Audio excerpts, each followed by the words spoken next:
प्रश्न क्रमांक 1. बंगालमध्ये ब्राह्मो समाजाची स्थापना कोणी केली?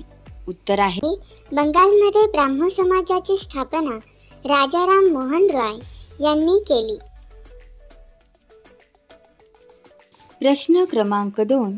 शिका, संघटित व्हा व संघर्ष करा ही घोषणा कोणी केली? उत्तर आहे शिका, संघटित व्हा व संघर्ष करा ही घोषणा डॉक्टर बाबासाहेब आंबेडकर यांनी केली. प्रश्न क्रमांक 2. मसुदा समितीचे अध्यक्ष कोण होते? उत्तर आहे मसुदा समितीचे अध्यक्ष डॉक्टर बाबासाहेब आंबेडकर हे होते. प्रश्न क्रमांक 4. भारतीय राज्यघटनेनुसार शिक्षक हा विषय कोणत्या यादीत समाविष्ट आहे? उत्तर आहे भारतीय राज्यघटनेनुसार शिक्षक हा विषय सामायिक सूचीमध्ये समाविष्ट आहे. प्रश्न क्रमांक 5. सेवेतून मुक्ती हा जीवनाचा मूलमंत्र कोणी दिला? उत्तर आहे सेवेतून मुक्ती हा जीवनाचा मूलमंत्र संत गाडगे महाराज यांनी दिला. प्रश्न क्रमांक 6. अल्पसंख्याकांच्या हिताची जपवणूक करणारे कलम कोणते आहे? उत्तर आहे अल्पसंख्याकांच्या हिताची जपवणूक करणारे कलम 30 आहे. प्रश्न क्रमांक 7. 1953 साली कोणता शिक्षण आयोग नेमला गेला? उत्तर आहे 1953 साली माध्यमिक शिक्षण आयोग नेमला गेला. प्रश्न क्रमांक 8. गुणवत्ता वाढीसाठी कोणत्या कार्यक्रमाची आखणी केली गेली? उत्तर आहे गुणवत्ता वाढीसाठी खडू फळा मोहीम या कार्यक्रमाची आखणी केली गेली. प्रश्न क्रमांक 9. समाजाचा विकास कशावर आधारित आहे? उत्तर आहे समाजाचा विकास शिक्षणावर आधारित आहे. प्रश्न क्रमांक 10. महाराष्ट्रात नाशिक येथे यशवंतराव चव्हाण मुक्त विद्यापीठाची स्थापना कधी करण्यात आली? उत्तर आहे महाराष्ट्रात नाशिक येथे यशवंतराव चव्हाण मुक्त विद्यापीठाची स्थापना 1990 साली करण्यात आली. प्रश्न क्रमांक 11. IGNOU हे कशावर आधारित आहे? उत्तर आहे IGNOU हे दूरशिक्षण संकल्पनेवर आधारित आहे. प्रश्न क्रमांक 13. मानसशास्त्रात अबोधावस्थेचे शास्त्र ही संकल्पना कोणी आणली? उत्तर आहे मानसशास्त्रात अबोधावस्थेचे शास्त्र ही संकल्पना फ्राइड यांनी आणली. प्रश्न क्रमांक 13. शून्य प्रगतीचा काळ म्हणजे कोणती अवस्था होईल? उत्तर आहे शून्य प्रगतीचा काळ म्हणजे पठारावस्था ही अवस्था होईल. प्रश्न क्रमांक 14. मानसिक वय ही संकल्पना कोणत्या मानसशास्त्रज्ञाने मांडली? उत्तर आहे मानसिक वय ही संकल्पना बिने या मानसशास्त्रज्ञाने मांडली. प्रश्न क्रमांक 15. मेंदूची वाढ कशामुळे होते?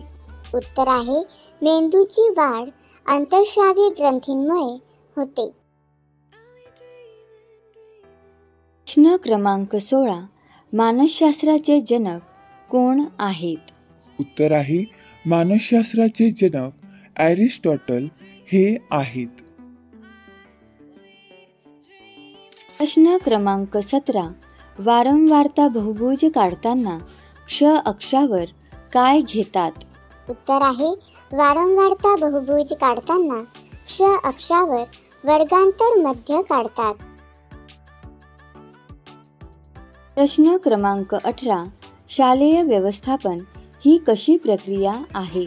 उत्तर आहे शालेय व्यवस्थापन ही विकासात्मक प्रक्रिया आहे. प्रश्न क्रमांक 19. वसतिशाळा योजना ही कशाच्या धर्तीवर महाराष्ट्रात सुरू झाली? उत्तर आहे वसतिशाळा योजना ही मध्य प्रदेशच्या धर्तीवर महाराष्ट्रात सुरू झाली. प्रश्न क्रमांक 20. शिक्षण संचालनातील कोणते पद हे सर्वोच्च पद आहे? उत्तर आहे शिक्षण संचालनातील शिक्षण संचालक हे पद सर्वोच्च पद आहे. प्रश्न क्रमांक 21. वसतिशाळा चालवण्याची संपूर्ण जबाबदारी कोणाची असते? उत्तर आहे वसतिशाळा चालवण्याची संपूर्ण जबाबदारी ग्राम शिक्षण समितीची असते. प्रश्न क्रमांक 22. खरी हृदयाची भाषा कोणती असते? उत्तर आहे खरी हृदयाची भाषा मातृभाषा असते. प्रश्न क्रमांक 23. व्याकरणदृष्ट्या ग्रांथिक भाषा म्हणजे कोणती भाषा होय? उत्तर आहे व्याकरणदृष्ट्या ग्रांथिक भाषा म्हणजे प्रमाण भाषा होय.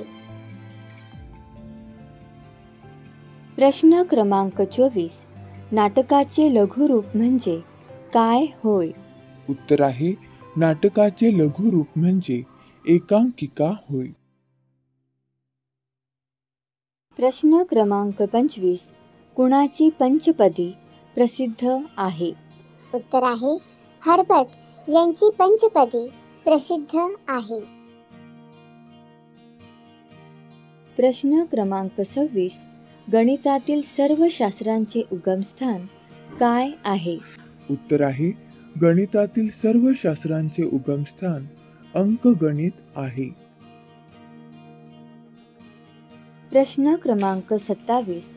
लांबी मोजण्यासाठी कोणते प्रमाणित साधन आहे? उत्तर आहे लांबी मोजण्यासाठी मीटर हे प्रमाणित साधन आहे. प्रश्न क्रमांक 28. कोणती पद्धती ही प्रश्न पद्धतीवर आधारित आहे? उत्तर आहे पृथक्करण पद्धती ही प्रश्न पद्धतीवर आधारित आहे. प्रश्न क्रमांक 29. गुणाकाराची विरुद्ध क्रिया कोणती आहे? उत्तर आहे गुणाकाराची विरुद्ध क्रिया भागाकार आहे. प्रश्न क्रमांक 30. थॉर्नडाईकच्या अध्यापन पद्धतीचे नाव काय होते? उत्तर आहे थॉर्नडाईकच्या अध्यापन पद्धतीचे नाव प्रयत्न प्रमाद पद्धती हे होते. प्रश्न क्रमांक 31. महाराष्ट्र जिल्हा परिषदेची स्थापना केव्हा झाली? उत्तर आहे महाराष्ट्र जिल्हा परिषदेची स्थापना 1 मे 1962 रोजी झाली. प्रश्न क्रमांक 32.